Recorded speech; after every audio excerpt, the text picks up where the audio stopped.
morning, everybody. Tiny Monarch Homestead. My favorite part of summer is sunflowers, and out of like a whole bunch, this is the only ones that came up and took forever to bloom, but there they are. Happy, happy flowers. Cool. Thought I'd show you my shirt. It's backwards, of course, so you know. Chickens are my cardio. Chasing chickens are my cardio. Very true. So, I'm standing in what's left of the garden, which is overrun with weeds. Still a work in progress to get it right. So we're dropping the beds. Sorry, Jess. I don't know. I think our drainage issues are just more than they can stand because they just buckled and they collapsed and cracked. It looked like, the earth was splitting in half in most of my garden beds. But, we got what we got, and that's the way it works, right? So this one here is partially dropped. I'm doing a chop and drop, so I need my plants.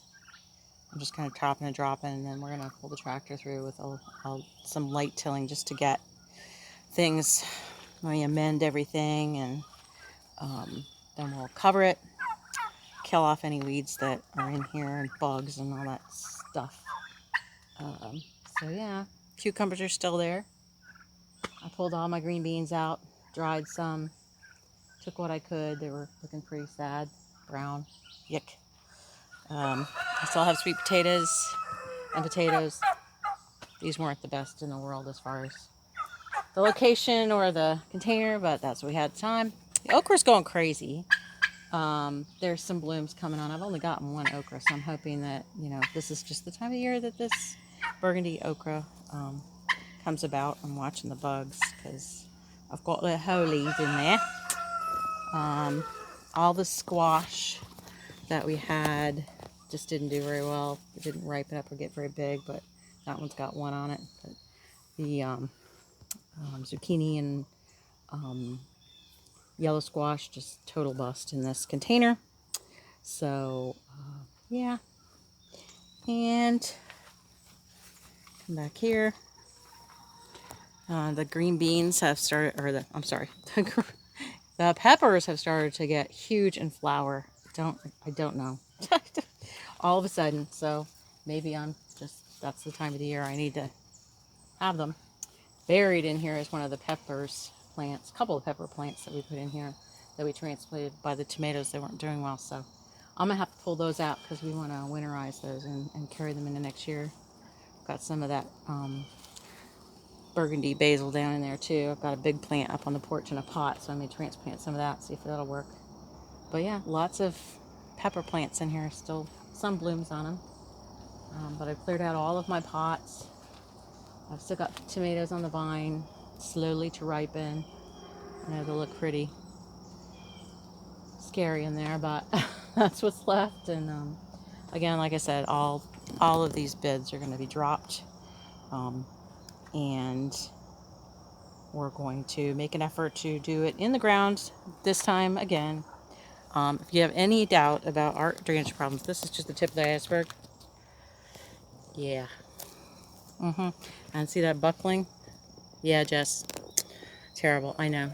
And yeah, we could have put another support in there in the middle and held it in, but honestly, the way the dirt was cracking and the washout, and some water was too much being held in because of drainage, it's just, we're going to redo it. So I'm going to take you around the rest of the property, give you an update on the animals and some decisions we've made, and so stay with me. So I'm going to walk over here to the 6 khaki camels. So let's talk ducks. We love the khaki camels. They're great. They're sweet. They're easily managed. They're great foragers. Our papa and 2 mamas are off somewhere scavenging, but these guys just got introduced after we processed 4. So this is a group of 6 that were all hatched together. And I'm not impressed with the weight as far as for meat. The 2 moms that we have lay consistently pretty much every single day. That's fine. But we do have chicken eggs too, and I don't bake, so, and I don't have someone that is willing to pay for duck eggs. So, yeah, so that's not really an enterprise I have the ability to take advantage of. So I love them. I think they're sweet, and I think they're neat, and you know,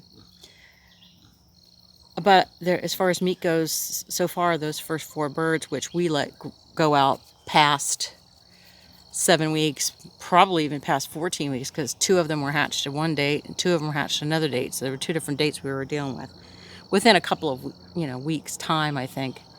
So I'm just not sure. Ducks are questionable right now. We're not going to make any new additions to the homestead because Carrie's having some surgery and it's going to make things hard to do.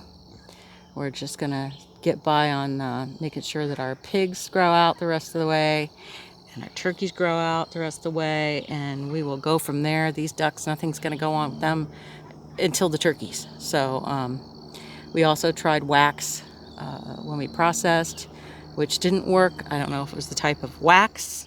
Comment below if you have a suggestion. I did get some input on that, but it was Gulf wax. It seemed very scaly. It didn't peel off anything like when I watched the Polyface duck processing on Fit Farmer. So yeah, that didn't work out so great. So we did have some pin feathers and we couldn't get that crispy duck skin thing going on. Didn't have a lot of fat with these ducks either. So again, probably gonna have to make a change, but I do love them. They're very sweet. And of course the chickens are still back here. And then we still have mainly the black Australops, that's the male, and a couple of Rhode Island Reds still in here from our original, so they're our old hens. Are they laying well, consistently? Better than they were. But, you know, such is life. I know, Justin. Like, this is where we put the coop. When we moved here, it was a good spot. Close to water, close to food. It was all good. Everything worked fine. But deep bedding wise, it's hard to get it out. It's hard to get it in. So yeah, another work in progress. We managed to get water in there, watering system going about a year ago, trying to upkeep that, so that's good. And then we did the trash can with PVC pipe in it, so we just put bags in there, so if we go away, they should be pretty good, as long as we do a nice deep mulch layer in there. But there is some golden dirt in there. I'm telling you what, wish I could get in there with the bucket, because neither Carrie or I have, unfortunately, the strength and the endurance to scoop all that out of there by hand. Believe me, we've tried. So this back area used to be grass, and we miss it. It's overworked by the chickens being out here, and we tried to encourage them to go up top through all of that, which they do. But obviously this is home base, so they're going to come back down here. So we would love to have this, because this is another bad drainage issue back here. You can tell it's where it's washing away, all the uneven ground, and, you know, finances being what they are, things happen, gotta prioritize. So yeah, bunny hutch. All right, let's talk about bunnies, shall we? We're done. It's not worth it. I don't think that the size of the meat that we've been getting out of the meat rabbits has been really worth it. It's not something I think we're really gaining that much in meat out of. I'm not saying there were, you know, altogether expensive to upkeep, but I've lost one of my female breeders to bad birth, and it was horrible, and I'm just not willing to go there anymore. I just, factoring everything together, I just don't want to do it. And I'm sure that it was just one of those things, because she had several litters that were just fine. So right now I've got this hutch up for sale.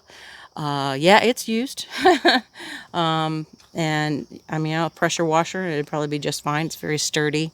I've got Abraham in here still. He's a, oh my goodness, I'm trying to think here. I'll put it below exactly what they are, their breed, but he's Flemish Giant. I'm sorry, Flemish Giant, 18 months old. Good boy, so sweet, so calm. The sweetest thing you'd ever. I mean, he's huge, but he's sweet. I mean, you can look on our past videos. He's a love. Aren't you just a love? Yes, you're just a love. Yes. Not to say that, you put the girls in here and he has any problem understanding his role, because believe you me, he's just a Casanova, aren't you? Yes. So, yeah, I think he's missing the girl time. We're just not breeding because we're just not breeding. I'm going to walk around here to the front where I thought it would be kind of beneficial to put, since I have the rabbit tractors already, to put them on some grass. I've got grass. Normally I do put the babies on grass, the baby bunnies on grass. That's what we grow out, obviously, and process. So I decided to just put the tractors back on the grass out here and let them enjoy. I think that Jessica, the female, has benefited from it. She seems to be, just really super happy. And so she's out here next to her babies. So there's Jessica down there.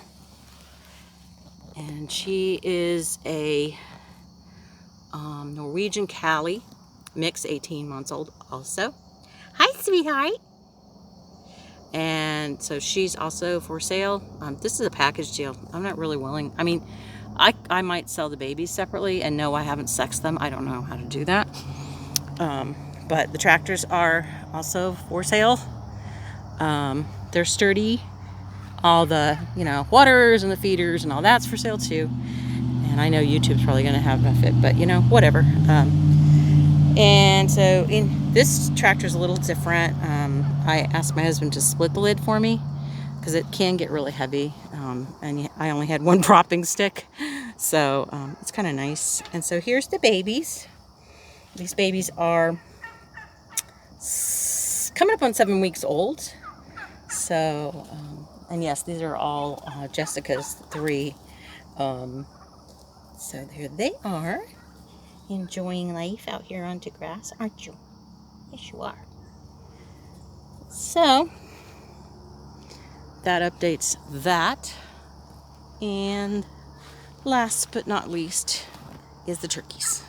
So we hurry and threw up. I like this field fencing. This is a new thing for us. It was cheaper in the long run to get a 330 feet of field fencing and put it up than it was to buy 100 foot of the, I don't even know what you call that other fencing over there. I think it's goat fencing, maybe. I'm not sure about that. So we have 12 turkeys. We moved them down into this section. There's more green. There's more shade. They do like being close because every time we come out, they like to come over and say, hey, how are you? I think we have a lot more toms this year than last year. So that's good. And out of 21, 12 survive. They're in a Shishkovich, which they enjoy. So, yep, automatic water filled up. Same feeder situation over there. So they're good to go. Aren't you good to go? Yep. So this goes all the way down and backs up to the garden there.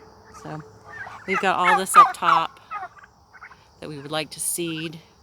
We have some stump removal to do. We got to get up there with the tractor. So, but yeah, that's where we are right now here at the Tiny Monarch Homestead, and that's what our changes are. We just really feel it's important that we kind of get